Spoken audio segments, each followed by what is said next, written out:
As Sri Dr. Reddy Garu, Dr. Sri Ashwini Kumar Garu, and the principal, the superintendent, and the secretary of the ASRAM education, and all the other dignitaries on the dais and off the dais.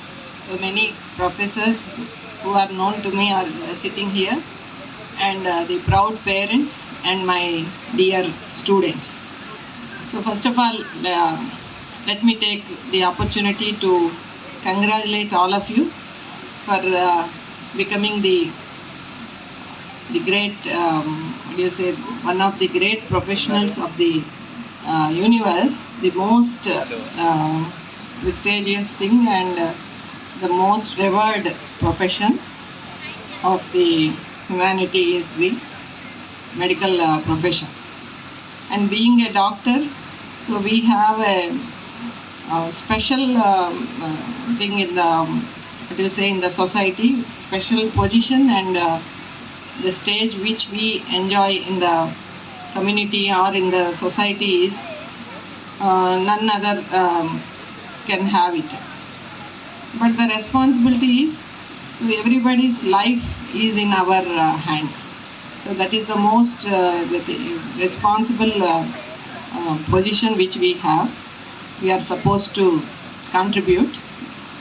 So being a medical student, always the craze is different, definitely.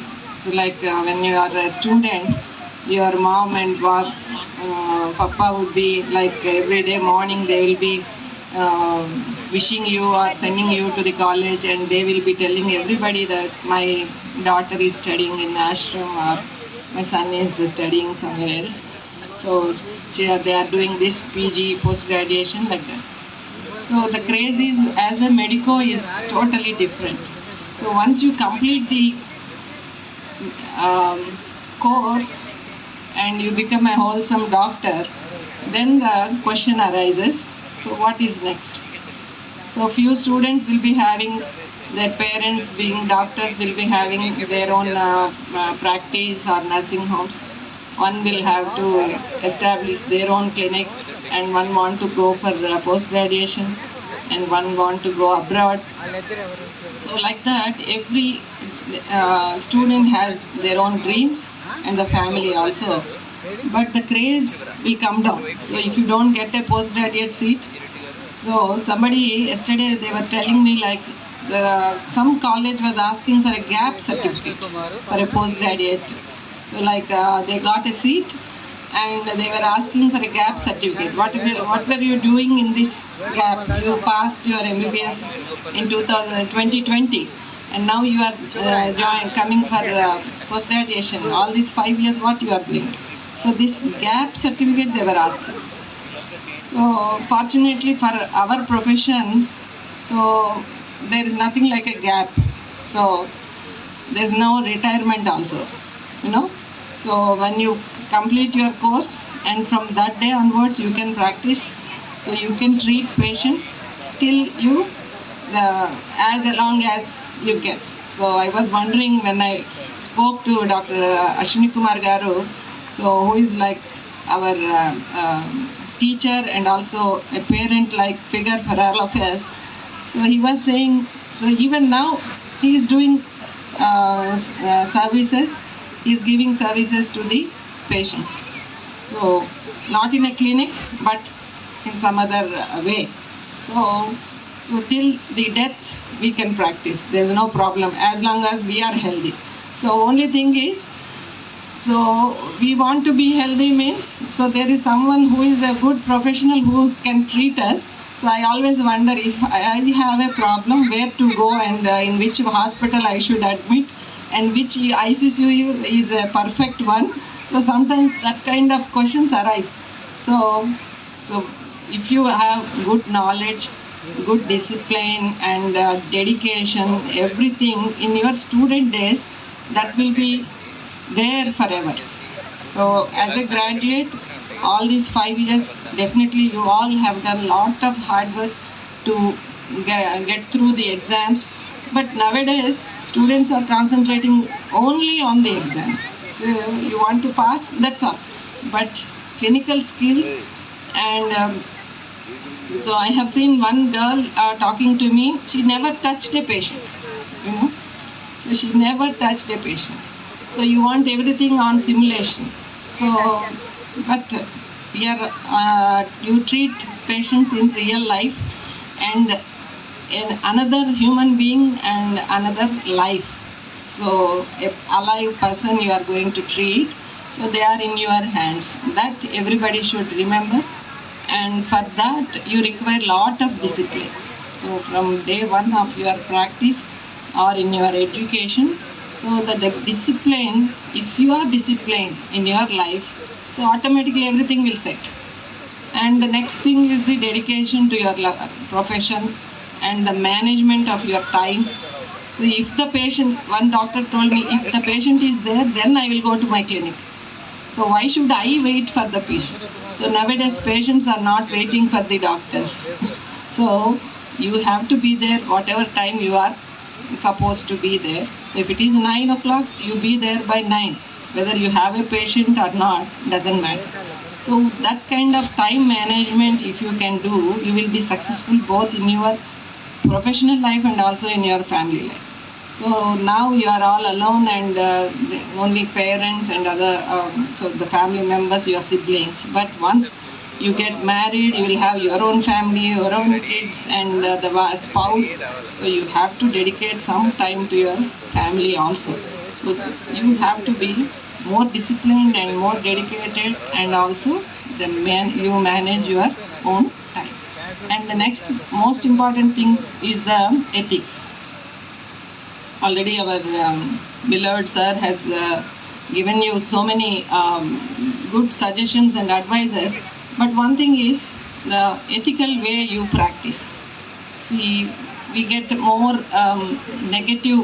negativity in the society nowadays, because only very few of most of them definitely will be doing an ethical practice only, but never think of doing anything unethical.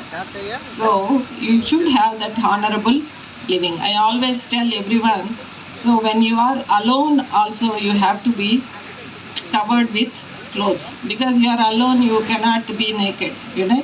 So when somebody is looking at you and somebody is watching you, you behave differently, and when there is no one watching you, you cannot do wrong things. So always try to be maintain those ethics, and automatically the money will come, the patients will come when you are in a right way. So people follow you. So there is nothing like success in practice or a failure in practice. So exam, if you are failing in the exams, it's nothing like you are not successful in your life. So don't think in that way. So success and failures always, they go together only. And selecting the subject again in post graduation, so many of them. So I met one student yesterday. He got one almost more than a lakh rank. But I was asking him, what is the subject which you are really interested? He said, so I would like to join radiology, or I'm interested in general surgery. So like that, so the interest and the hard work or the subject, so there's nothing like human body has all the organs, all the specialties are equally important. So whichever specialty you take, either ENT, ophthalmology or psychiatry, so you have to work with passion and you develop excellence in that particular subject. That is more important. Just studying the subject is not enough. So don't worry about this subject and that subject. Only thing is you have to excel wherever you are and develop passion towards that subject. So the best example is myself. So when I took MD Psychiatry, so people in our college were really wondering why Radhika has taken this psychiatry, because there was very few, and only you can count on numbers, very few females have been there in psychiatry. So people used to ask us, like, if the patient కొడతారేమో, కొడితే ఎలాగా, something like that, you know. So భయం లేదా మీకు అలాగా. So like that. So don't worry about the subject, but you have to develop passion to whatever, wherever you are, and you have dedicate your time and energy to your profession. So I have seen obstetricians saying 9 to 5 I will work only 9 to 5. How can an obstetrician work only 9 to 5? So it is impossible, So because so so that's how you have to be more compassionate to the patients and their families, and one should develop those communication skills which this generation is lacking. So if I message, they will respond immediately. If you directly talk to them, they will not, you know.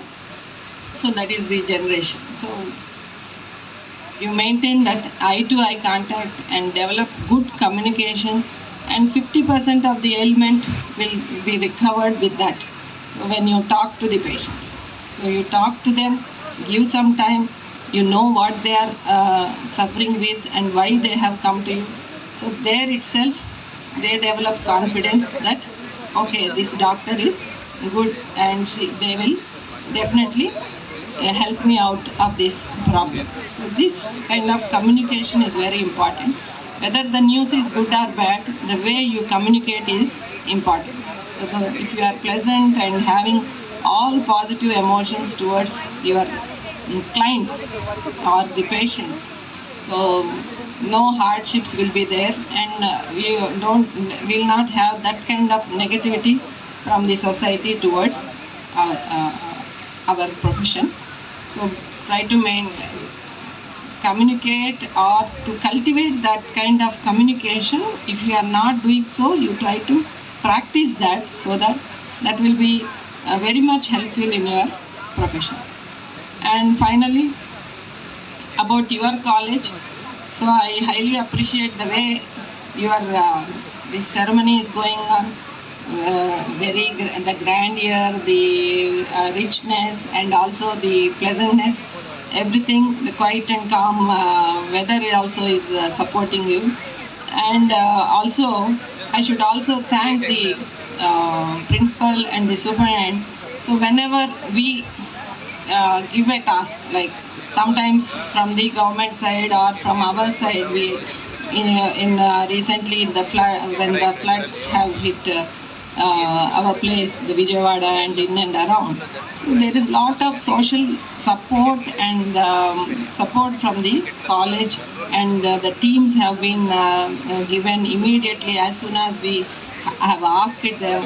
And like the way they are, the way they are going, the discipline and also the community reach is highly appreciable. And the one more thing is that you should, I don't say it's the last thing, but everywhere, wherever I attend, so I just tell one thing, like the students or the kids, first thing is, so you try to be in touch with your parents always, like the way you were reared, the same care you have to give to your parents. You have to give some time definitely for your wherever you are. So you make it a habit that, so don't say that I'm very busy, I could not call you or something like that. You try to spend some time every day with your parents, and the family is the first thing wherever you are. So that thing you should remember. And of course, once again, I congratulate all of you. So I wish all of you should reach great heights in your life and also in your professional life, and stay tuned with your institution, your parent organization, and also your teachers. So try to remember your teachers and give all respects to them. And once in a while, you try to have some meetings, or so when you grow up, so initially you will be more concentrating on your profession. But after that, so what you look at is in and around your friends, and you thrive for it. So try to spend some time every year you can meet or you can greet your teachers. So try to. So ultimately, that gives more happiness. So when you treat a patient successfully, that gives utmost happiness. And it is not the amount you get by treating the patient, but if the patient recovers well in your hands, that gives you a lot of happiness. So similarly, try to make friends and the relationships which you ever maintain. So healthy relationships will be there. And good luck to all of you. And thank you very much. And I also thank the ashram team for inviting me to be here with you all. And it is my privilege that I am here and at your the big day. Thank you very much.